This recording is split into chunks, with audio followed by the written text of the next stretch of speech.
Assalamualaikum warahmatullahi wabarakatuh. Halo Sobat Dikma, kembali lagi di Dikma Podcast bersama aku Wilda Salsabila.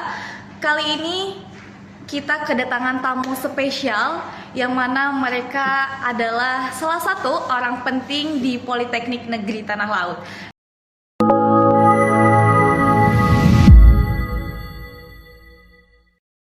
Dan di episode kali ini kita akan membahas tuntas terkait apa itu BEM dan juga DPM.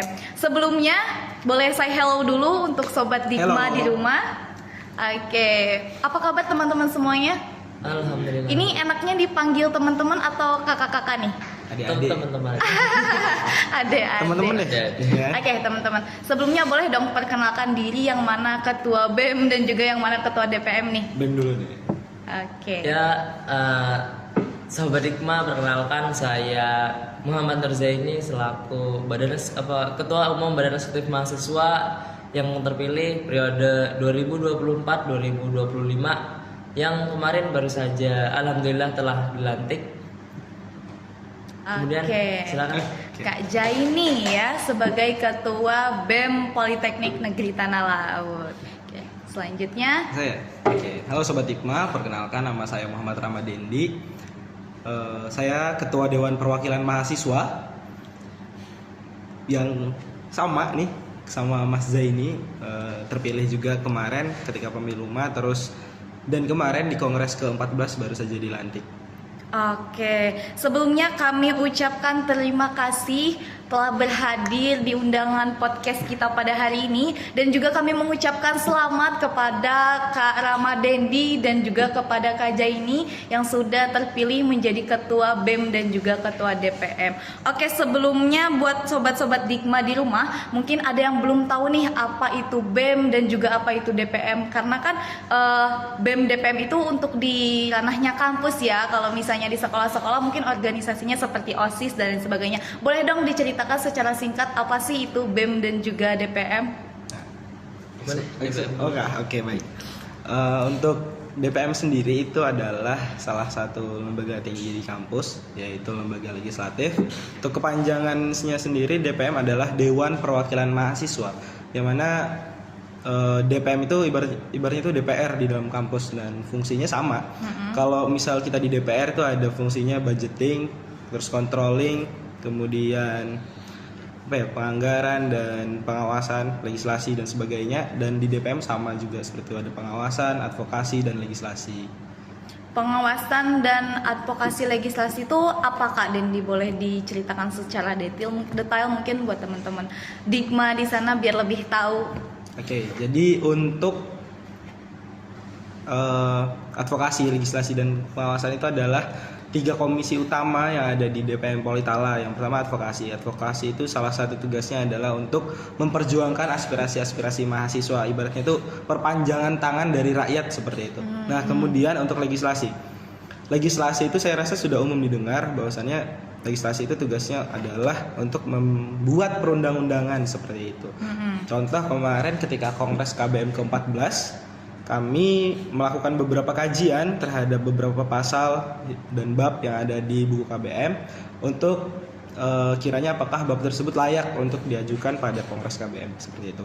Dan untuk pengawasan sendiri itu adalah salah satu tugas utama untuk mengawasi seperti badan eksekutif itu perlu diawasi, kemudian ormawa dan UKM, karena kita sebagai lembaga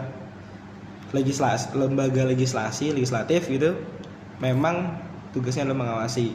Dan untuk pengawasan sendiri saya rasa kawan-kawan juga sudah mengetahui pengawasan yang utama, mengawasi di bidang apa, entah itu prosedural dari surat menyurat mereka bagaimana, penyelenggaraan mereka berkegiatan bagaimana, anggaran mereka keluar masuknya bagaimana, seperti itu. Oke, jadi DPM ini yang mengawasi ya seluruh UKM dan juga ormawa yang ada di Politeknik Negeri Tanah Laut, mengatur juga. Oke, sedangkan BEM apa nih Kak Jaini? Biar kelihatan. Nah, untuk BEM itu singkatan dari Badan Eksekutif Mahasiswa. Jadi kan di kampus ini kan suatu anggapannya miniatur negara. Nah, jadi kalau DPM itu istilahnya seperti DPR, maka BEM itu disebut sebagai lembaga eksekutif. Jadi pemimpinnya itu disebut sebagai presiden mahasiswa, didampingi wakil presiden mahasiswa, kemudian dibantu oleh menteri-menteri. Jadi sama seperti negara. Jadi di kampus ini ada lembaga eksekutif, lembaga legislatif, dan ada juga UKM Ormawa sebagai kalau di nasional itu berarti UKM Ormawa itu anggapannya seperti dinas-dinas lah, dan atau organisasi-organisasi yang sebagai gunanya untuk meningkatkan minat bakat seluruh pemuda, seluruh mahasiswa. Jadi BEM ini fungsinya ada dua, yaitu untuk koordinasi, kemudian untuk eksekusi. Jadi koordinasi ini adalah fungsinya untuk jembatan, sebagai jembatan bagi UKM Ormawa untuk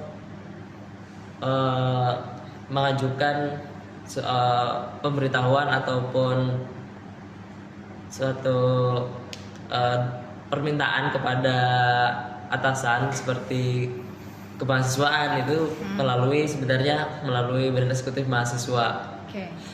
Kemudian kalau dari DPM tadi itu yang membuat perundang-undangan, membuat peraturan yang berada di dalam kongres. Jadi badan eksekutif mahasiswa itu sebagai pelaksananya, Penyelenggaranya. iya, penyelenggara.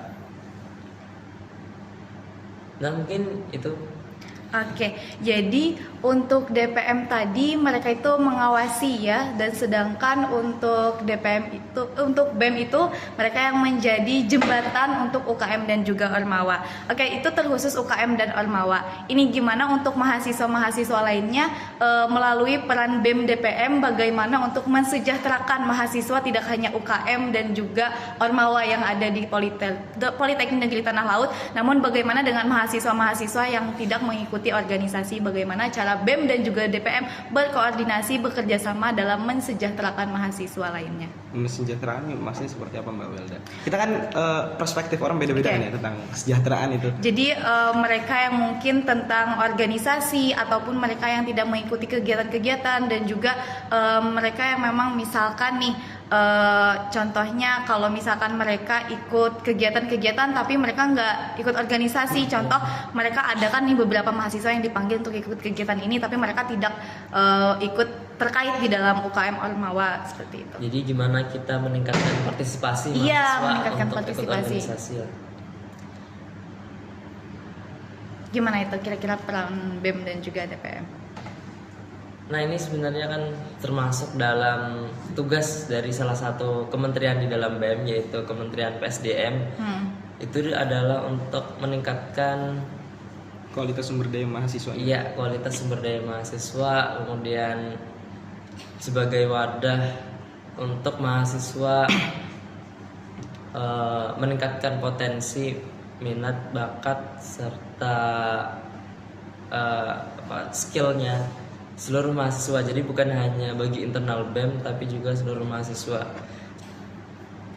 Nah jadi untuk itu kita bisa melakukan pertama lah melakukan branding. Jadi organisasi itu supaya kan minat dan skill mahasiswa itu kan beda-beda. Jadi kan bisa menyesuaikan dengan masing-masing organisasi. Jadi organisasi itu harus bisa membranding dulu dari internalnya sendiri. Masing-masing UKM kan memiliki tujuan yang berbeda-beda. Jadi harus bisa membranding dulu supaya mahasiswa benar-benar tertarik. Kemudian kalau dari BEM tuh mungkin kita akan mengadakan kegiatan untuk umum mahasiswa. Jadi di kegiatan itu untuk mungkin cuma untuk meningkatkan minat mahasiswa itu aja. Dalam bentuk kegiatan. Kalau dari sisi DPM gimana nih? Oke. Salah satu juga tugas dari DPM adalah meningkatkan kesadaran dan peran mahasiswa untuk aktif, tidak hanya di bidang akademik tapi juga keorganisasian. Sebelumnya kita harus tahu juga bahwasannya apakah organisasi ini masih relevan untuk kita anak muda, karena banyak kegiatan-kegiatan di luar yang lebih menarik. Iya, betul. Dan cara untuk membrandingnya seperti apa? Benar yang dikatakan Mas Zaini tadi, bahwasannya kita harus memperkenalkan diri dulu, membranding diri sebaik mungkin, bahwasannya agar orang tahu, oh kita itu kegiatannya seperti ini loh, kita tuh tampilnya seperti ini. Nah, tapi juga harus dibarengi dengan kualitasnya. Nah, dan juga kita harus menyesuaikan dari kebutuhan mahasiswa tersebut, apa yang mereka butuhkan. Karena kalau kita nggak tahu kebutuhan mereka apa, ya untuk dapat menarik anggota yang banyak atau mengaktifkan kawan-kawan yang mungkin belum minat di organisasi, saya rasa cukup sulit. Jadi kita harus tahu dulu apa yang mereka perlukan, dan itu memang diperlukan kontribusi dan koordinasi yang masif antara BEM dan DPM seperti itu. Lalu bagaimana nih Kak Dendi dan juga Kak Jaini terkait kampus Merdeka di Kampus Politeknik Negeri Tanah Laut? Banyak sekali mahasiswa, rekan-rekan kita, teman-teman kita yang mengikuti program Kampus Merdeka ini. Lalu mereka, mungkin ini dari beberapa yang aku dengar juga, mereka itu lebih memilih ikut kegiatan-kegiatan seperti itu karena mereka mendapatkan benefit-benefit yang memang jelas dari pemerintahan, seperti contohnya memang uang saku, dan juga mereka mendapatkan pengalaman di luar. Jadi dari hal tersebutlah mereka kurang minatnya mengikuti organisasi. Lalu bagaimana nih peran BEM dan juga DPM terkait hal tersebut, terkait adanya Kampus Merdeka? Namun tidak menutup kemungkinan program Kampus Merdeka ini kan pasti ada perubahan setiap pergantian jabatan atau kepemerintahan. Ya, betul. Jadi menurut Kak Dendi dan juga Kak Jaini, bagaimana tuh hal tersebut? Kalau dari saya sendiri ya, saya rasa itu bukanlah hal yang harus kita anggap sebagai saingan antara organisasi dan Kampus Merdeka. Justru hal itu harus didukung.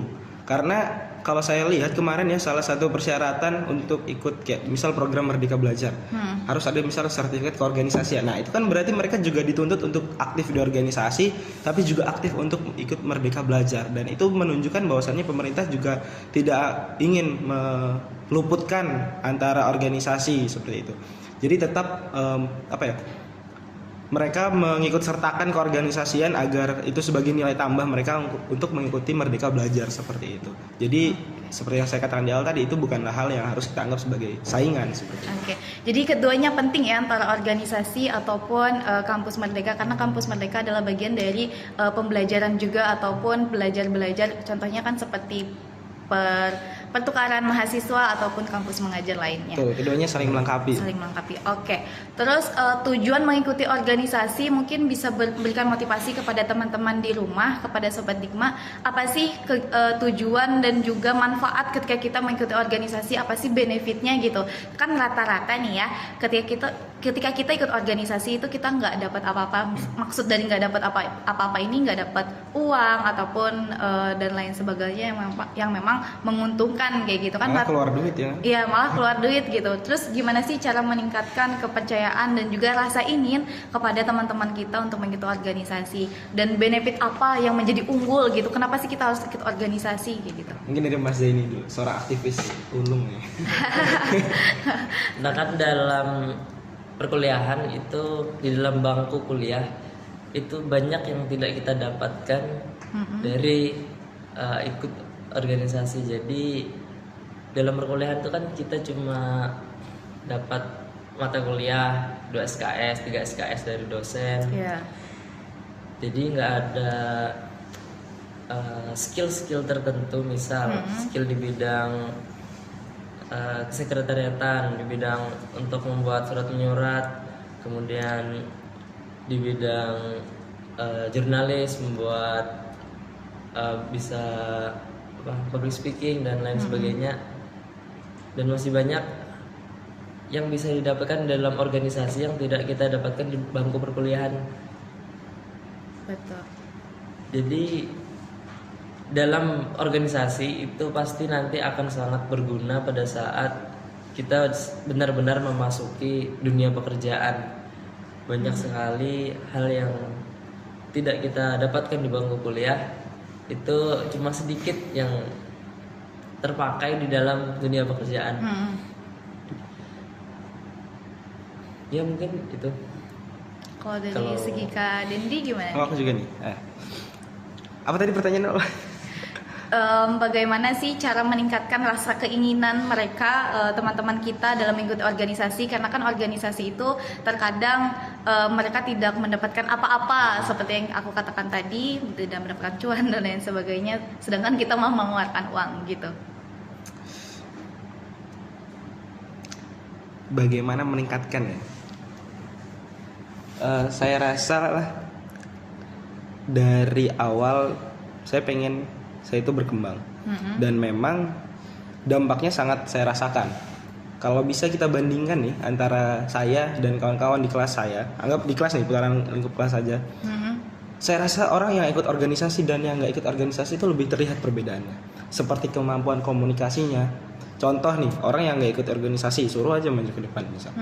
Bingung dia. Mungkin dia bisa jelasin tapi baca PowerPoint.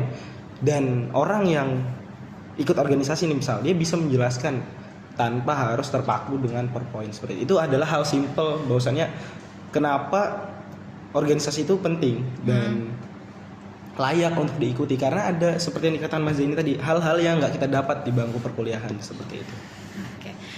Sedangkan di kampus-kampus kita itu ada UKM ya, yang mana UKM ini dinaungi atau diwadahi oleh BEM DPM juga selain dari kemahasiswaan di kampus. Lalu bagaimana dengan UKM-UKM yang memang terlihatnya tidak aktif nih, dari keanggotaannya sedikit, minat dari mahasiswa mengikuti UKM itu sedikit. Lalu bagaimana sih BEM DPM ini untuk membangun UKM itu untuk aktif lagi? Apakah UKM itu diberhentikan ataupun tidak diperizinkan lagi untuk mengikuti kegiatan-kegiatan, atau bagaimana sih cara untuk mengaktifkan UKM yang tidak aktif Eksekutif itu? dulu ini. Nah kalau dari BEM, nah sebelumnya itu kan ada peraturan dulu, ada peraturan di buku KBM. Kalau sudah tidak aktif selama 3 bulan, maka kita beri surat peringatan, surat peringatan 1. Apabila masih tidak aktif lagi selama 2 minggu kemudian masih belum ada respon, belum ada pembelaan, belum ada keinginan untuk terus mengaktifkan UKM-nya, itu bisa kami beri surat peringatan 2 dan selanjutnya sampai surat peringatan 3 dan bisa sampai diberhentikan total. Nah jadi sebelum itu kan pasti kita dari BEM ini pasti akan terus mencari lah, mencari ketuanya ini di mana ketuanya, kenapa nggak aktif, kan pasti mencari, kadang nggak mungkin tiba-tiba ngasih surat itu kan nggak mungkin. Jadi tetap kita cari, kemudian kita pokoknya kita ajak, kita tanyakan kenapa sih kok nggak aktif, Alasannya ya kan? ya alasannya. Kalau sudah kan itu kan dia memberikan alasan itu sudah termasuk pembelaan. Nah jadi nggak langsung kita beri surat peringatan. Yang menindaklanjuti ketika UKM itu tidak aktif itu BEM atau DPM yang langsung menindaklanjuti atau BEM. dari BEM? Jadi dari DPM itu dia melakukan pengawasan, bentuknya pengawasan dulu. Bagaimana kinerja dari UKM ormawa tersebut. Nah, apabila DPM memang aku rasa ini harus diberhentikan atau diberi peringatan seperti itu, nah baru dilaksanakan oleh BEM seperti itu. Karena tadi di awal kan dijelaskan juga bahwasannya DPM itu tugasnya yang bikin peraturan dan segala macam. Nah penyelenggara atau pelaksananya eksekutif yang mengeksekusi gimana sih baiknya seperti itu. Oke, lalu gimana nih Kak Dendi dan juga Kak Jaini terkait mahasiswa yang terlalu terlalu aktif ikut kegiatan organisasi sampai di-spend berkali-kali nih, sampai dosen pembimbingnya tuh capek gitu ngingetin masuk kuliah, kelas gitu? gitu kan. Ada, soalnya banyak banget gitu, apalagi di Jangan-jangan Anda sendiri. oh enggak, aku enggak terlalu baik ikut organisasi di kampus. Jadi mereka-mereka yang terlalu terlalu aktif sampai ikut kegiatan-kegiatan, bahkan tidak hanya kegiatan yang di kampus, bahkan di luar kampus. Oleh sebab itu nilainya turun, IPK-nya turun, karena kalau misalnya IPK di bawah 2,75 itu memang sudah bahaya dan sudah mendapatkan peringatan, apalagi mendapatkan nilai E, D itu auto ngulang ya 1 tahun gitu. Dan sudah ada beberapa contoh di kampus Politala mahasiswa yang seperti itu, dan dia terikat di BEM juga nih. Jadi bagaimana nih cara Kak Dendi ataupun Kak Jaini untuk mengingatkan mahasiswa yang yang terlalu over dan juga mahasiswa yang terlalu kuliah pulang gitu ya. Jadi kayak gimana tuh Belak-belakan kira-kira? sekalian deh ya. Gimana Ya, Mas Resma? Untuk kawan-kawan yang over lah, yang over organisasi, ingat yang pertama tujuan kesini kan apa? Kuliah. Ingat tanggung jawab kita, tanggung jawab terhadap orang tua. Jadi kalau nggak aktif di perkuliahan, cuma aktif di organisasi kan tanggung jawab yang pertama terlepas, tanggung jawab yang pertama nggak terselesaikan. Jadi ya harus perkuliahan nomor satu lah pokoknya. Organisasi kalau ada yang penting-penting aja, jangan cuma mau misal cuma mau ke sekre itu dispen kan nggak mungkin. Kan nggak mungkin kan setiap hari ada kegiatan besar kan nggak mungkin. Cuma beberapa, mungkin sebulan sekali kan nggak apa-apa, nggak masalah dispen. Itu aja, ingat tanggung jawab yang pertama di sini, tujuan utama di sini kan untuk berkuliah. Jadi harus tetap selesaikan tujuan utama kita. Oke. Terus ada nggak sih bimbingan atau binaan untuk mahasiswa yang memang dia tuh udah dijiplak atau dicap sama dosennya nih, dia nilainya turun atau dia ngulang gara-gara ikut organisasi dan lain sebagainya. Lalu ada nggak sih rasa dorongan, dukungan dari teman-teman untuk bantu mereka untuk bisa bangkit lagi? Karena kan ketika udah tertinggal mata kuliah dan sebagainya itu capek banget ya, ngulang harus sendirian gitu karena nggak ada teman berbarengan. Tuh gimana tuh? Kira-kira ada nggak sih dari BEM DPM cara-cara seperti itu? Satu organisasi kita ngulang ya. Enggak, ini dari sampai dulu atau apa dulu? Nah, dorongan ya, saya rasa itu harus kita balikan dulu ke mahasiswanya masing-masing. Dan untuk pertanyaan tadi yang di awal juga saya pengen jawab bahwasannya untuk mahasiswa yang kelewatan berorganisasi, Anda harus sadar diri ya. Harus sadar diri bahwasannya memang organisasi itu mungkin utama, tapi kuliah nomor satu. Dan juga skala prioritas. Betul. Kita tentukan skala prioritas. Oh ini loh, saya porsinya sedang berorganisasi itu segini. Kuliah saya nih lebih utama nih. Jadi utamakan dulu kuliah. Dan organisasi itu bisa aja nyambi sambil berkuliah, saya rasa seperti itu. Dari pengalaman saya selama kuliah dan berorganisasi di kampus ini, alhamdulillah saya bisa aja sih ngelewatin yang kayak nggak sampai lah nilai-nilai itu keluar nggak, jangan sampai sih sebenarnya. Kita harus tahu dulu ke apa sih bahasanya tadi, skala prioritas tadi. Betul. Jadi kalau memang ini sangat urgent, kalaunya ini kita tinggalkan nih, kegiatan organisasi ini menyangkut banyak menyangkut masalah umat itu ibaratnya. Kalau kita nggak hadiri ini bisa terjadi bencana. Nah itu baru memang kita harus dispen. Tapi kalau enggak, ya ada, kita di organisasi kan ada tingkatan atau ada hierarkis, bisa kita delegasikan dan segala macam. Itulah namanya organisasi, kita belajar manajemen. Kalaunya kita di organisasi sampai ketinggalan mata kuliah dan segala macam, itu berarti dia nggak belajar di organisasi, ya kan? Nah itu balik ke individunya lagi. Oke, jadi Sobat Digma, untuk teman-teman yang nantinya ingin kuliah, jangan takut untuk mengikuti organisasi, begitu kan Kak Dendi dan juga Kak Jaini. Karena ketika teman-teman sudah mengikuti organisasi, tinggal tentukan skala prioritasnya. Dan di organisasi itu, menurut Kak Dendi dan juga Kak Jaini tadi, ketika kita mengikuti organisasi, disitulah kita mengasah soft skill kita, mengasah public speaking kita, pengetahuan kita, dan juga manajemen waktu kita. Begitu Sobat Digma. Lalu Kak Dendi dan juga Kak Jaini, bagaimana sih peran BEM dan DPM ketika contohnya ada pemerintahan seperti demo-demo seperti itu? Lalu bagaimana dengan kampus-kampus yang tidak diperizinkan untuk mengikuti hal-hal yang seperti itu? Dan kalau misalnya ada juga kampus nih yang memperizinkan, yang sampai mahasiswanya tidak hanya yang mengikuti organisasi, tapi mahasiswa umum nih, mereka yang terjun ke lapangan ikut demo-demo dan sampai ada korban jiwa dan sebagainya. Itu gimana tanggapan Kak Dendi dan juga Kak Jaini? Dapat kita tenang demo nih berarti nih. Ya, terkait demo dengan politik-politik. Ini tugas BEM sehari-hari itu padahal seharusnya lah. Nah kalau di sini, ini kan tergantung tempat kita berkuliah. Bahkan di luar sana ada yang BEM-nya mahasiswanya mendemo kampusnya sendiri. Betul. Kemudian juga ya ini ya kita menyesuaikan aja dengan tempat kita berkuliah. Kalau misal tidak diizinkan ya mau gimana lagi, ya kita nggak boleh melanggar. Kalau menanggapi kawan-kawan yang demo di luar sana, ya pasti sebenarnya saya sangat bagus, itu sangat bagus, dan saya sebenarnya juga pernah juga, dan sebenarnya juga ingin. Kenapa nih jadi demo Karena- itu bagus gitu? Karena kan itu memicu kerusuhan gitu ya, ketertiban lalu lintas dan sebagainya, gimana tuh? Nah, Kenapa jadi bagus tadi? Penyebab demo itu kan karena ketidakjelasan dari pemerintah. Jadi Betul. sebenarnya sebelum demo itu kita pasti sudah ada melakukan permintaan kepada pemerintah. Oh gitu. Kita sudah ada memberikan surat permintaan untuk misal audiensi dengan DPR. Kemudian kalau permintaan itu tidak dipenuhi, kita pasti akan turun ke jalan. Nah terus apabila audiensi dipenuhi, nah itu kan kita kan melakukan rapat dengar pendapat, misal RDP. Nah itu kan kita bisa menentukan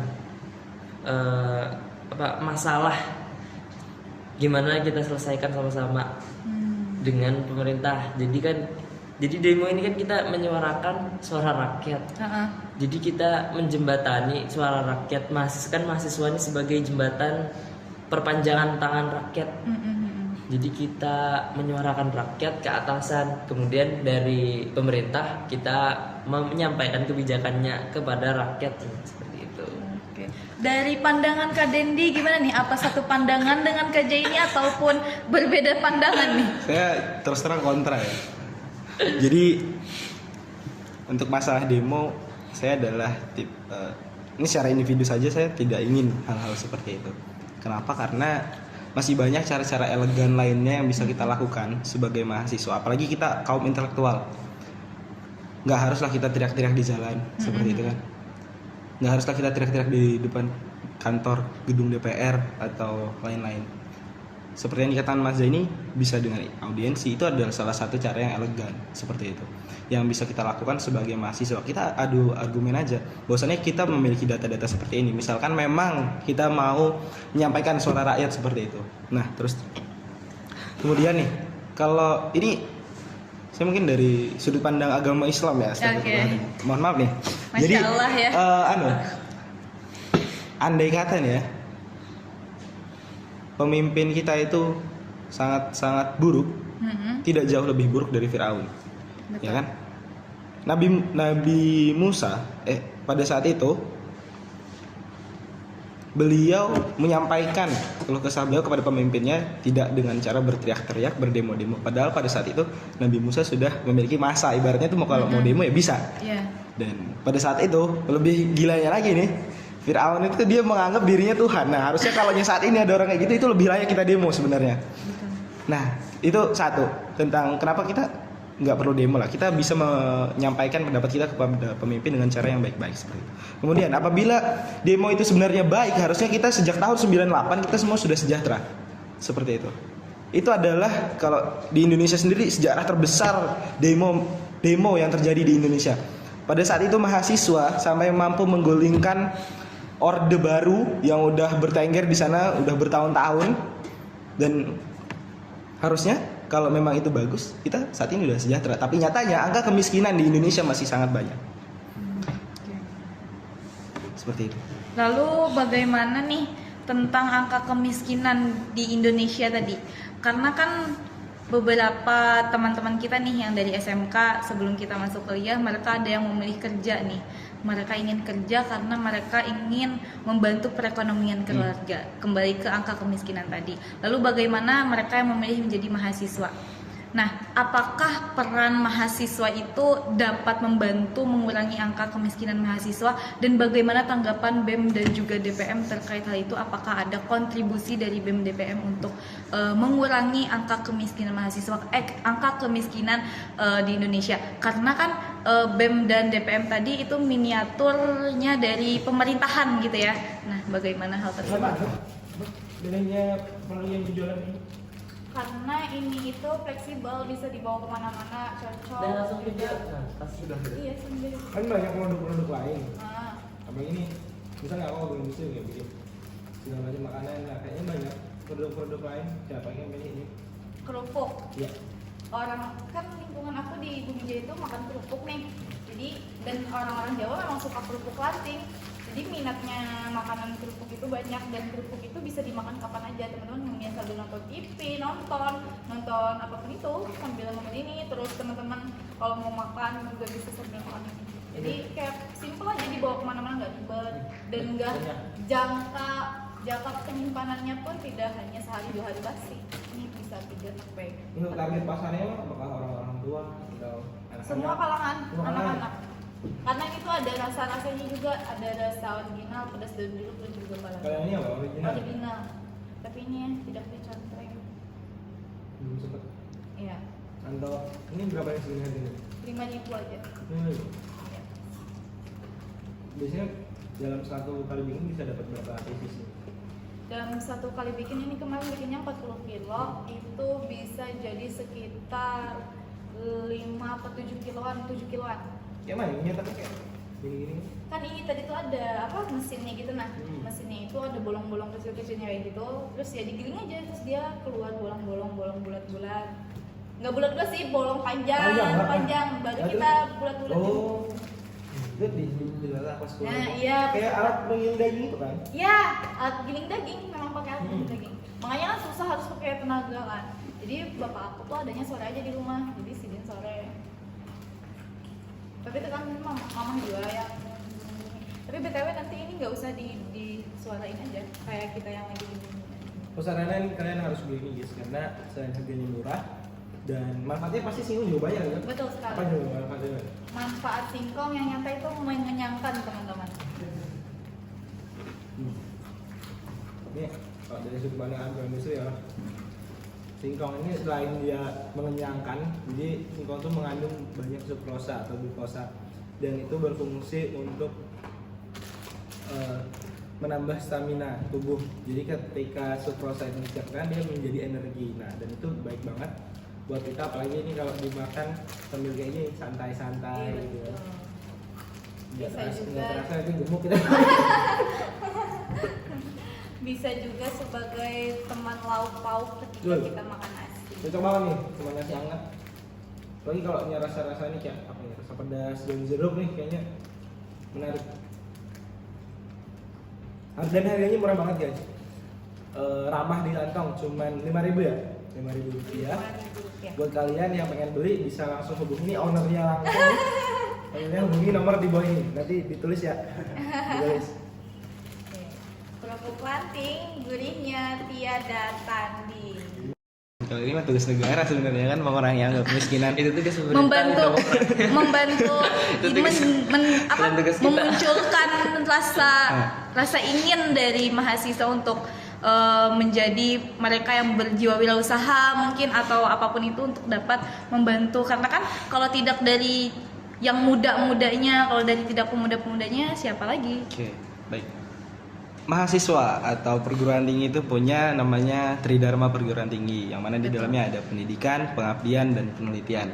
Salah satu hal yang dapat kita lakukan untuk membangkitkan jiwa entrepreneurship masyarakat dengan cara pengabdian. Apalagi kita mahasiswa ibaratnya lebih mohon maaf nih, lebih berilmu mungkin ya. Nggak juga sih kalau lebih Terdidik berilmu, mungkin. lebih ya seperti lebih terdidik dalam artian dalam bidang keilmuan duniawi seperti itu. Nah, itu dalam hal tersebut kita bisa mengamalkan ilmu-ilmu yang kita dapat di bangku perkuliahan dan kita sampaikan ke masyarakat dalam program pengabdian tersebut seperti itu. Itu kalau dari saya. Oke, kalau menurut KJ ini gimana? Kalau dari saya apa dari tengah?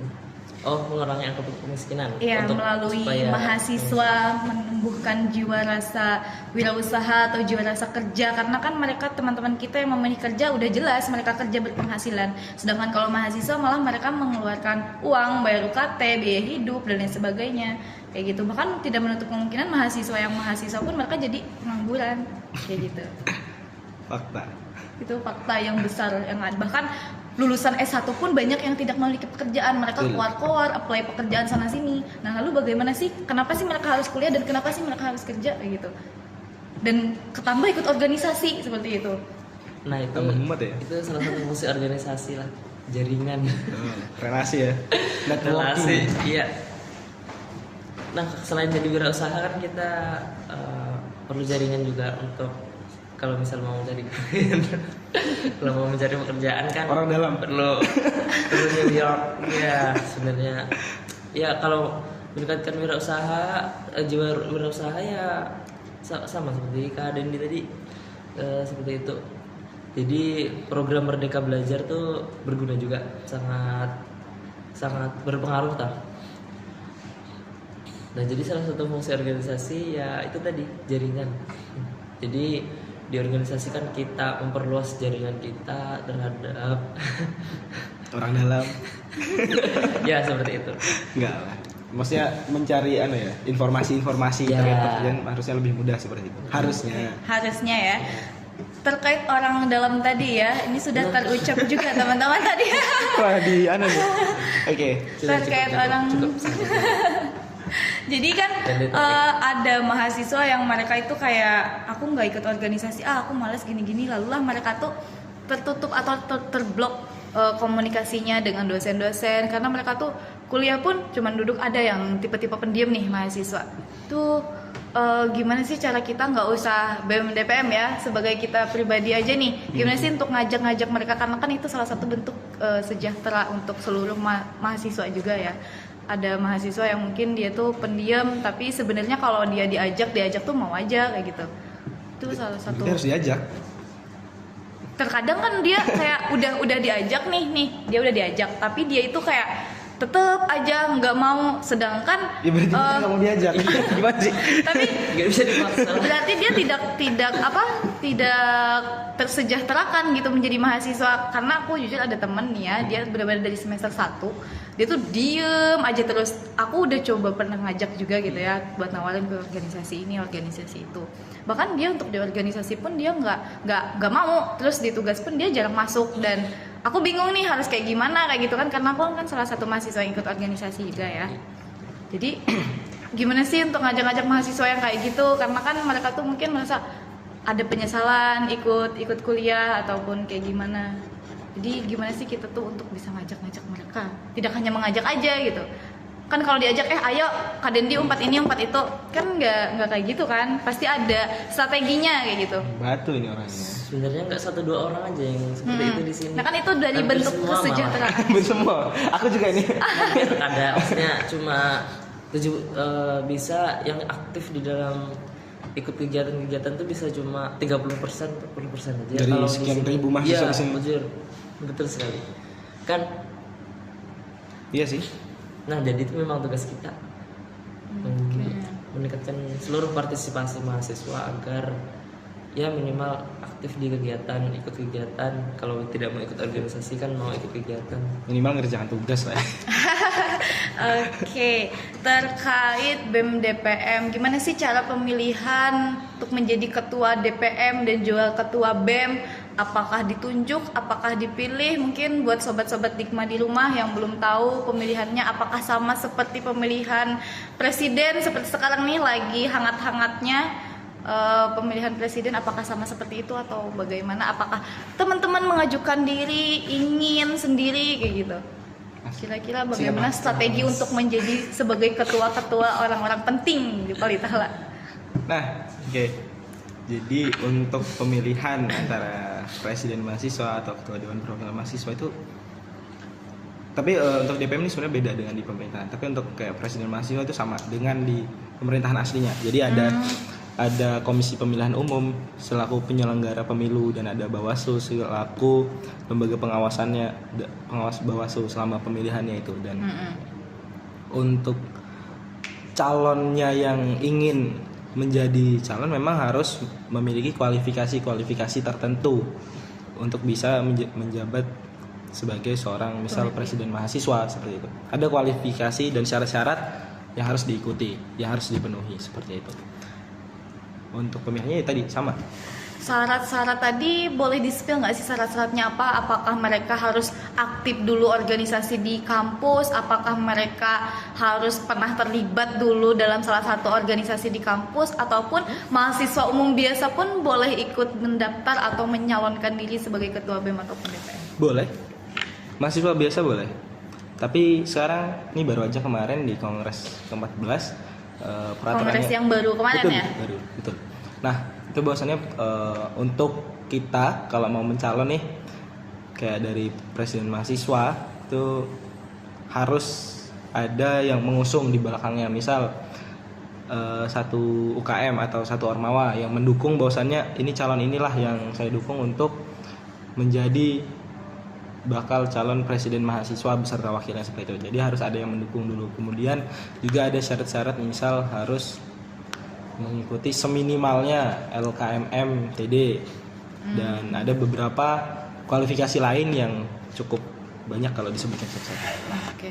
Kalau LKMM TD itu apa nih Kak Dendi? Apakah semua mahasiswa umum bisa ikut LKMM TD tadi? Karena kan minimal tadi LKMM TD, berarti mahasiswa umum harus LKMM TD dulu dong? Mau jawab? Kalau jadi LKMMTD itu kan kepanjangan dari latihan keterampilan manajemen mahasiswa tingkat dasar. Jadi itu pesertanya itu adalah di tingkat perguruan tinggi dari delegasi UKM Ormawa. Oke, delegasi UKM Ormawa, berarti mahasiswa biasa nggak boleh ikut dong? Nggak bisa. Nggak bisa. Karena ada kuotanya. Jadi itu langsung kayak program dari Ditjen Dikti untuk kampus mengadakan LKMM tadi. Oke, jadi tadi kata Kak Dendi mahasiswa umum biasa boleh ikut, tapi karena sudah ada perubahan di Kongres kemarin, berarti Boleh ikut pemilihannya? Berarti dia boleh mencalon nih? Boleh, kalau dia memenuhi syarat. Kalau nggak memenuhi syarat kan berarti nggak bisa ikut. Oke, sedangkan salah satu syaratnya tadi harus LKMM LKMM tadi. Dia nggak ikut LKMM tadi, berarti Berarti dia dia nggak syaratnya dia harus ikut Ormawa dulu ya kan? Oke, Seperti berarti itu. harus tetap benar-benar ikut organisasi dulu lah. Betul. Sebelum memilih. Tapi kalau nggak ikut organisasi bisa. Yang penting tadi ada yang mendukung di belakangnya. Tapi kan untuk ikut LKMM harus didelegasikan. Siapa yang mau Betul. delegasikan dia kalau nggak ikut? Untuk yang mengusung tadi nih, minimal ada berapa orang yang mengajukan mengusung dia, berapa ormawa atau organisasi? Ataupun satu orang pun, misalkan aku nih mengusung kamu, Lupa ya misalkan. saya. Tapi itu dihitung per Satu Ormawa. satu UKM. Oh, dihitung per ormawa, bukan Iya, per per satu suara Bukan. mahasiswa. Tapi ya untuk itu nanti ada kayak misal kita nih mau nyalon, nanti masing-masing paslon itu disuruh membekas minimal 50. Iya, seminimal mungkin 50 kartu KTM. tanda mahasiswa. Nah, Oke. Strategi dari pengumpulan kartu KTM itu dari Bawaslu-nya kah, atau pemilumannya dari keanggotaan pemilumannya, atau dari kalian yang nyari sendiri? kita sendiri. Kalian sendiri yang iya, nyari? Iya. Karena itu kan syarat buat daftar. Berarti kan itu harus kita yang memenuhi. Karena itu syarat buat kita agar bisa daftar. Oh, oke. Bukan syarat mereka untuk menerima kita. Iya syarat mereka sih. Ya itu kan administrasi apa seleksi berkas di situ juga. Seleksi berkas bakal calon ketua. Oke. Dari pemilihan kemarin nih, boleh dong ya diceritakan sedikit bagaimana tanggapan ketua DPM dan juga ketua BEM menanggapi situasi panas. Kemarin kan seperti pemilu tahun ini tadi ya. Aduh. Ada sedikit problem mungkin dari kita, dari LPM Degma juga ada mengangkat tema Iya. tersebut, isu-isu tersebut.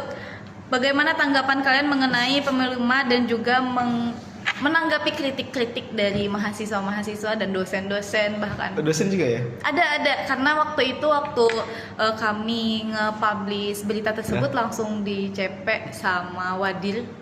Bener nggak sih beritanya, ada apa sih, katanya kayak gitu.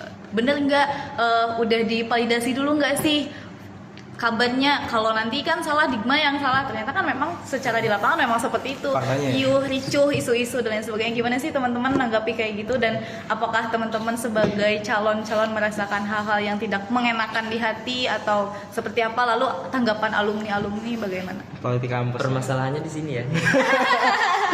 Gimana? Boleh di sepil-sepil yang memang boleh. Monggo kalau mau di-spill Mas. Boleh diceritakan. Ya, itu biasa ya di dalam pemilu. Karena kan Kalau kemarin, sudah kalau nggak salah ada apa, pemilunya kurang dari segi pemilihan, tidak ada pembatas seperti itu, Ya, nah, itu lalu tadi. kekurangan Iya. kertas dan lain sebagainya. Itu gimana tuh ceritanya? Itu pembelajaran sih. Hah? Kita jadi nanti next ke depan harus lebih proper lagi buat penyelenggara pemilu dan DPM juga harus berperan aktif. Tentunya saya sendiri harus berperan aktif dalam pengawasannya bagaimana sih penyelenggaraan dia ini, apakah memang benar-benar layak atau enggak seperti itu, Betul. agar hal-hal yang telah terjadi tidak terulang kembali, karena kita tidak inginkan adanya kecacatan dalam pemilu kita. Kita menginginkan pemimpin yang benar-benar baik dan benar-benar layak untuk memimpin kita semua. Itu aja sih. Oke, menurut Kak J ini gimana nih? Nah, kalau kedepannya tuh BEM sebenarnya kalau kemarin kan ada evaluasi juga BEM kurang ikut serta memantau juga. Itu kan KPUM dan Bawaslu itu kan Iya, tugasnya termasuk mereka. tanggung jawab BEM, termasuk tanggung jawab BEM. Jadi karena kemarin kurang juga dari BEM, jadi kedepannya pasti harus kita benar-benar jadikan pembelajaran untuk agar tidak terjadi lagi lah permasalahan kekurangan proses penyelenggaraan, kayak bilik suara kan nggak ada bilik suaranya, kemudian Mudah disusupi ya. ya mudah disusupi karena ya seperti itu ada. Ayo timnya siapa weh? Dan untuk anggota pemiluma ini kira-kira mereka itu dari diri sendiri kah atau kayak gimana untuk bisa membentuk pemiluma? Kan itu per tahunnya berganti ya. Nah, itu bagaimana cara pembentukan pemiluma di kampus Politala? Oke, itu Dan bagaimana juga ketentuan-ketentuan, keamanan dan sebagainya. Apakah ada pelatihan dulu sebelumnya? Apakah ada sosialisasi dulu sebelumnya? Nah, jadi untuk pembentukan pemiluma itu sesuai dengan peraturan yang ada, bahwasannya DPM menginstruksikan mengeluarkan surat kepada BEM 3 bulan sebelum akan diadakannya pemiluma selambat-lambatnya agar membentuk badan komisi pemilihan umum di tingkat kampus dan juga badan pengawasan umum di tingkat kampus, yaitu Bawaslu dan Pemiluma, seperti itu. Jadi DPM memberikan instruksi kepada BEM. Nah, untuk BEM sendiri sistem pemilihannya untuk KPUM dan Bawaslu itu akan dijelaskan saudara saya ini. Karena dia eksekutif pasti lebih paham. Oke. Nah, kalau KPUM untuk anggota-anggota dari KPUM itu adalah delegasi dari UKM Ormawa. Itu wajib tuh Jadi bukan delegasi. mahasiswa umum. Ya wajib. Kalau ada Ormawa atau Iya. UKM yang tidak mendelegasikan tuh ya gimana minimal tuh? satu lah, harus ada. Dan untuk ketua dari KPUM itu adalah yang seharusnya yang sudah pernah menjadi anggota KPUM kemarin Di tahun lalu ya. di tahun lalu. Oh, Jadi- berarti jadi harus harus ada sudah pengalaman berpengalaman, dulu ya. sebelumnya. Karena KPUM itu dia sifatnya sementara, temporer. Jadi setelah selesai pemilu ya dibubarkan, nggak setahunan dia menjabat, enggak. Nanti pas mau pemilu baru dibentuk lagi, seperti itu. Sebelum itu untuk mengikuti pemilu kan tadi delegasi nih ditentukan nih satu orang misalkan wajib dari itu surat untuk pembentukannya dari siapa, dari BEM? Iya. BEM yang menyuarakan. Oke, dari BEM nih. Apakah ada sosialisasi ataupun pelatihan sebelum ikut pemilu untuk ikut ke Harusnya ada, Ya, tapi tahun harusnya. kemarin Enggak ada. tahun sebelumnya nggak ada. Kita kan peserta ya kan? Ya, Pembentukan pemilu itu berapa bulan sebelum pelaksanaan pemilu kira-kira? Apa ya? pembentukan Tadi orang-orang 3 bulan. 3 bulan 3 bulan sebelum 3 bulan sebelum pemilihan. dan selama 3 bulan itu seharusnya memang harus ada pelatihan atau Iya, ada Iya. seharusnya Seharusnya Itu ada supaya mencari dulu siapa orang-orangnya yang memang benar-benar layak, terus kayak menentukan nanti gimana mekanisme pemilihannya seperti apa. kira-kira ada nggak sih pandangan Kak Dendi dan juga Kak Jaini terkait masalah yang sudah ada di tahun tadi untuk menutupi masalah itu terjadi kembali di tahun ini? Apakah ada strategi ataupun kalian berdua cara ingin menutupi hal-hal seperti itu terulang kembali? Apakah ada? Pasti ada. Sudah merencanakan? Jadi dari DPM sendiri kemarin membuat peraturan dan sudah sah di buku KBM Pada saat kongres kemarin? pada saat kongres kemarin, dan jadi peraturannya tersebut nanti akan disosialisasikan di pas sosialisasi buku KBM, karena juga itu sosialisasi buku KBM adalah program wajib dari DPM untuk melaksanakan sosialisasi apa aja sih perubahan-perubahan di buku KBM. Nah, itu yang pertama. Terus yang kedua, saya rasa perlu adanya keamanan dalam pemilihan umum. Kalau kita lihat kemarin penyelenggaraan kemarin itu tidak ada tim pengamanan. Nah, harusnya kita nanti mungkin ke depan bisa bekerja sama dengan Menwa, dan juga ini kan musim politik nih. Harusnya kita bisa melihat bagaimana sih pemilihan presiden di negara kita saat ini. Bagaimana cara mereka menjaga agar suara itu memang tidak bocor, tidak ada kecurangan. Tidak ada kecurangan dalam penyelenggaraannya, seperti itu. Jadi memang harusnya kita ikut seperti itu. Bagaimana sih bagusnya yang ada di pemerintahan kita, kan ibaratnya udah bagus tuh. Udah misal ada tim KPPS, ada pengawasnya. Nah, nanti mungkin akan dibikin sedemikian rupa agar terselenggaranya pemilu yang luber dan jurdil. Oke, itu untuk insya Allah untuk tahun ini ya. Ya, betul. Itu adalah komitmen saya, dan mungkin Mas Zaini juga harusnya sih berkomitmen juga. harus. Karena untuk menutupi kekurangan-kekurangan yang memang sudah terjadi sebelumnya. Kira-kira kemarin ada nggak sih ditanya-tanya sama dosen terkait hal tersebut dari Kak Jaini ataupun Kak Dendi ataupun dari wadir-wadir? Nggak ada sih. Nggak ada.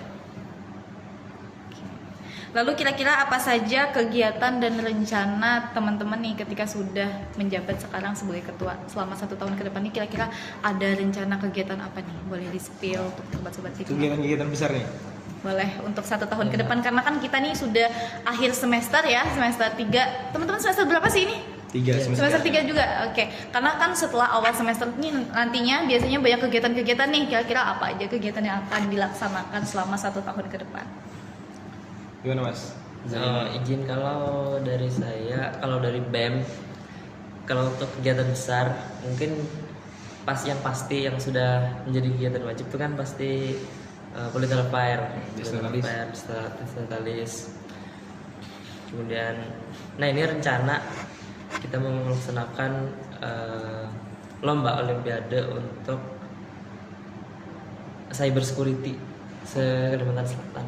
Jadi, itu siapa yang mengadakan? Dari BEM? ya dari BEM kita rencana mau juga ada kerjasama dengan pihak Kominfo ya, mana nih? Kominfo Tanah Laut? Oke. Kira-kira itu untuk di Politala kan ada prodi teknologi informasi nih. Yeah. Kira-kira diikutkan juga kah atau tidak kah? Karena kan cyber security itu berhubungan juga dengan IT ataupun dengan ya pasti kita ada kerjasama TSI. juga dengan Himatei, pasti ada juga. Kemudian pasti nanti jurinya pasti yang mendominasi pasti dari Politala juga. Itu kira-kira kegiatannya perdana yang akan diadakan, sebelum-sebelumnya pernah diadakan atau? Oh belum. Jadi memang kita mau buat supaya kita ada peninggalan lah. Peninggalan. Supaya ada legasi. Nah, supaya ada legasi yang baik. Jadi kita mau mengadakan kegiatan yang baru. Kira-kira cyber security itu contohnya seperti apa kegiatannya? Apakah mencoba untuk menghack dan lain sebagainya atau gimana? Kira-kira perlombaannya boleh di-spill? Nah itu untuk biar teman-teman dari IT lebih tertarik gitu. Nah untuk penjelasan yang teknis utamanya itu, jadi yang akan membuat apa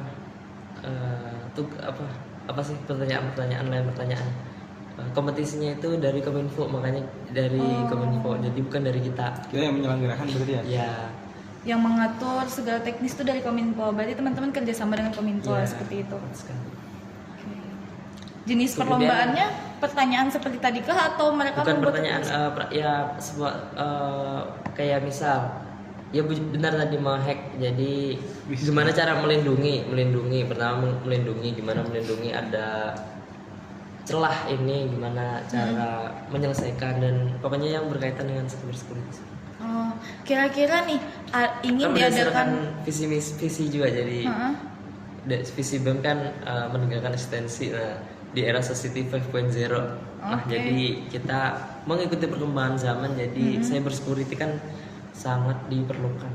Oke, karena di Indonesia pun aplikasi-aplikasi pemerintah itu sangat gampang teman-teman dibobol. Nah, Oke, tapi sebelumnya cyber security ataupun tentang dunia IT dilihat dari minat mahasiswa, itu lingkup apa? Lingkup mahasiswa atau umum? umum, jadi kan ini juga termasuk dalam promosi, jadi sekolah-sekolah se-Kalimantan Selatan itu bisa untuk menjadi peserta. Jadi masuk juga sebagai media promosi Politala agar kawan-kawan yang SMA itu bisa melihat, oh ada Politala. Suatu saat nih, kalau misal lomba ini bisa turun temurun, kan setiap sekolah, oh besok nih ada Olimpiade di Politala. Jadi tahun ini sudah menyiapkan untuk tahun kemarin, tahun ini menyiapkan tahun kemarin. Nah, semoga bisa berjalan seperti itu. Oke, kira-kira dilaksanakannya kapan nih itu? Apakah sudah ada teragendakan? Itu kira-kira kita laksanakan di sebelum penerimaan mahasiswa baru ini di bulan Julian. Sebelum penerimaan mahasiswa baru, sebelum mereka Dulu masuk kan PKKMB kah? Ya, Apa sudah terterima? Karena kan sekarang sudah Ya, mulai pokoknya- penerimaan mahasiswa baru nih. bisa 3 bulan ke depan inilah. Oke, berarti dalam jangka waktu dekat ini ya. dalam waktu dekat. Oke. Berarti sasaran kegiatan pesertanya ini tidak hanya mahasiswa tapi Ya. umum, lingkup umum, se-Kalimantan Selatan. Oke, mudah-mudahan kegiatan itu bisa terlaksana. Ya. Gimana nih Kak Dendi, kegiatan dalam 1 tahun ke depan kira-kira apa aja dari DPM? Apakah ingin koordinasi dengan UKM-UKM lainnya yang memang kegiatan itu langsung dari DPM ataupun hanya mengawasi ataupun Oke, untuk dari DPM sendiri kurang sih kalau ke eksekutif, lebih ke koordinasi dengan Ormawa, bagaimana kinerja mereka, pengawasannya seperti apa, penyelenggarannya seperti apa, itu yang pertama. Kemudian kami dari DPM Politala di tahun ini ada komisi baru, yaitu komisi 4, komisi humas dan kelembagaan. Nah, jadi salah satu poin besarnya adalah kami ingin menjalin hubungan kerjasama ya ke eksternal yang lebih luas dan masif lagi, agar kita DPM juga lebih kuat seperti itu, nggak hanya di internal tapi juga di eksternal. Oke, jadi kira-kira peran BEM DPM ini penting nggak sih di kampus menurut teman-teman? Ini jelas penting lah, Mbak. Penting. Oke, jadi kira-kira apa sih yang ingin teman-teman sampaikan untuk sobat Politala? BEM DPM itu penting, apakah mereka harus ikut BEM DPM juga kah atau UKM Ormawa kah? Kalau semuanya masuk BEM DPM, Ormawa ini sampai emisi ya. Karena gini ya, kita semua punya pilihan, kita semuanya punya minat dan kemampuan yang berbeda-beda. Jadi buat kawan-kawan, sobat LPM, gimana sih? Sobat Dikma. Sobat Dikma, jangan ragu untuk bergabung di UKM dan Ormawa yang ada di Politeknik Negeri Tanah Laut. Kalau kalian rasa itu kalian rugi keluar dana dan sebagainya, itu bukan rugi, itu investasi menurut saya. Dan memang kalian rasakan sendiri dampaknya ketika nanti ke depan. Dan saya sudah merasakan bahwasannya dulu saya ini cupu kan, ngomong aja mungkin grogi. Nah sekarang saya udah percaya diri dan mampu untuk berkomunikasi dengan orang banyak, menyampaikan pendapat di depan umum seperti itu. Menurut kerja ini? Untuk sobat Dikma yang sekarang masih menjadi mahasiswa kupu-kupu yang semester 1, nah itu kawan-kawan bisa mulai mencari dulu minat minat kawan-kawan selain mengerjakan tugas hari-hari setiap hari itu cari dulu minat saya ini, minatnya di mana. Jadi bisa juga menentukan saya cocoknya di UKM mana. Jadi supaya tidak cuma sibuk mengerjakan tugas, tapi supaya ada juga benar tadi investasi skill lah, investasi masa depan. Bukan bentuk finansial tapi bentuk skill, dalam bentuk kemampuan. Oke. Kemudian untuk mahasiswa yang mau Daftar. masuk Bergabung. Politala, itu silahkan untuk langsung memilih UKM Ormawa yang sesuai dengan fashion masing-masing agar tidak menjadi masuk hukum. Jangan batasi peran mahasiswa, peran kalian hanya menjadi mahasiswa kupu-kupu karena IPK hanyalah angka. Nah, Tapi sebenarnya tidak ada masalah kan Iya. dengan mahasiswa kupu-kupu kan? ya nggak tidak masalah ada sih. Tapi alhamdulillah saya walaupun aktif di organisasi, alhamdulillah IPK masih Aman. kumlot lah. Kumlot. Oke. Alhamdulillah. Berapa kumlotnya? 3,6. Wis. Lumayan lah, lumayan. Aku di bawah dia ternyata. Oke, ini pertanyaan terakhir nih teman-teman semuanya. Kan ini lagi musim dan tahun politik nih. Kira-kira BEM dan DPM ada terlibat dari kegiatan Pilpres tahun ini ataupun apapun itu? Apakah ada keterlibatannya? Tentunya untuk DPM sendiri tidak, karena kita menjaga Ya. netralitas perguruan tinggi. Dan mungkin ya ini sedikit penyampaian mungkin sobat Dikma yang nonton, rekan-rekan Politeknik Negeri Tanah Laut, rekan-rekan Ormawa, kita bebas menentukan pilihan. Siapapun berhak untuk memilih dan memiliki hak suara untuk memilih. Oke. Jangan sampai karena perbedaan pilihan membuat kita tercerai-berai. Yang mungkin awalnya kita nih teman dekat, terus karena kita berbeda pilihan sekarang kita musuh-musuhan. Saya harap jangan seperti itu. Oke, ada Kak Dendi yang seperti itu? Kira-kira? Enggak salah. Enggak tahu lah. Ya, itu enggak ada di sini, jauh. Nah, Oke. jadi itu untuk sobat Dikma. Dan apalagi di musim politik ini, jangan seperti yang saya bilang tadi, jangan mudah untuk terpecah belah. Kita harus jaga solidaritas kita, dan kita sebagai mahasiswa tentunya harus bijak dalam menentukan pilihan kita. Itu saja. Menurut Kak Jaini gimana? Untuk keterlibatan kita di dalam pemilu tahun ini, yaitu tentu saja mahasiswa seharusnya netral. Bukan hanya Politala, kan mahasiswa memang seharusnya netral. Mungkin ada setelah lulus jadi mahasiswa mungkin ikut jadi peserta pemilu. Nah, mungkin Nah, aja itu, nyalek nah ya. itu kan Jadi anggota KPPS mungkin ya? Nah, itu kan Nah, itu- pribadi itu di luar nah. sebagai mahasiswa lah. nah pas itu menjadi mahasiswa itu bagus aja tuh. Enggak masalah. Kalau masih mahasiswa jadi petugas KPPS, nah itu bagus. Ngisi waktu libur ya, daripada di rumah cuma goler-goleran doang. Kalau aja itu nanti jadi dari petugas KPPS nya bisa berlanjut jadi komisioner KPU, misal komisioner bagus dulu kan. Keberuntungan sekali ya Pak. Itu Pendukung. abdi negara ya jadi KPPS sekarang. Karena ini jadi KPPS itu nggak mudah kawan-kawan. Kalau kita lihat berita-berita tahun lalu itu sekitar 800 sekian Iya, ribuan. orang yang tewas itu Ribuan. Itu tahun nggak- 2000 berapa? 2019 kalau nggak salah. Iya. Ya, itu menunjukkan bahwasannya kita nih sebagai abdi negara KPPS itu gak jauh lebih berbahaya dari orang yang dikirim ke Papua sana. Itu kita sama aja sebenarnya, sama-sama berkorban nyawa demi membela negara. Maka gunakanlah hak suara pilih Anda sebaik-baiknya dan jadikan pemilu yang luber jurdil. Oke, luar biasa sekali. Terima kasih Kak Dendi dan juga Kak Jaini. Kira-kira ada nggak nih closing statement ataupun motivasi untuk Sobat Dikma di sana? Boleh disampaikan? Antum dulu lah.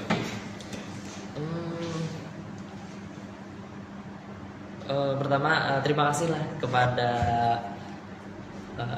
LPM Dikma karena telah memberikan kita kesempatan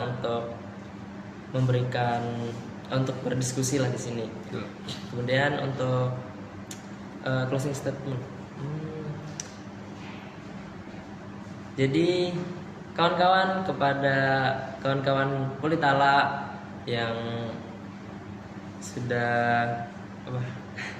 Untuk kawan-kawan Politala yang apa nih? Apa nih? Apa nih? Closing statement. Apa isinya nih? Kalimat motivasi mungkin motivasi ya? ataupun ajakan untuk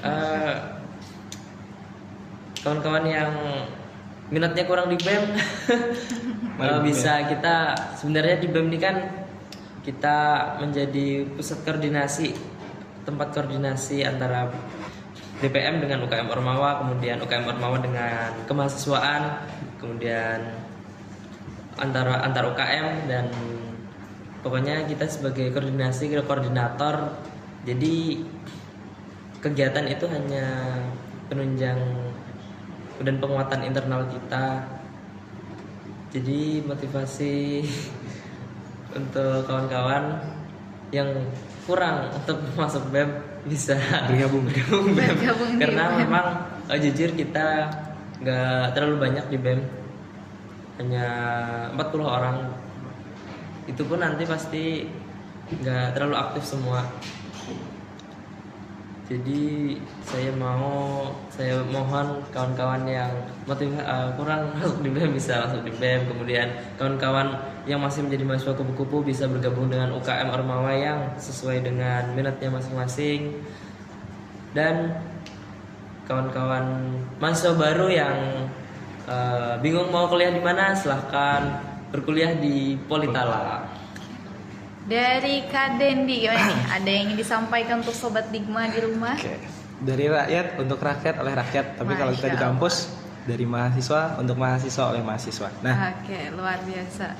closing statementnya di tahun politik ini jangan terpecah belah, tetap jaga stamina, jaga konsistensi, jaga persahabatan, jaga rekan-rekan kita, jangan sampai nanti dia terbawa arus ke arah hal-hal yang negatif, dan tetap jaga netralitas perguruan tinggi, dan kita komitmen bersama-sama untuk kedepannya Politala lebih baik. Oke, luar biasa sekali. Kami ucapkan terima kasih juga kepada Kak Dendi dan juga Kak Jaini yang telah berhadir di podcast LPM Digma pada hari ini.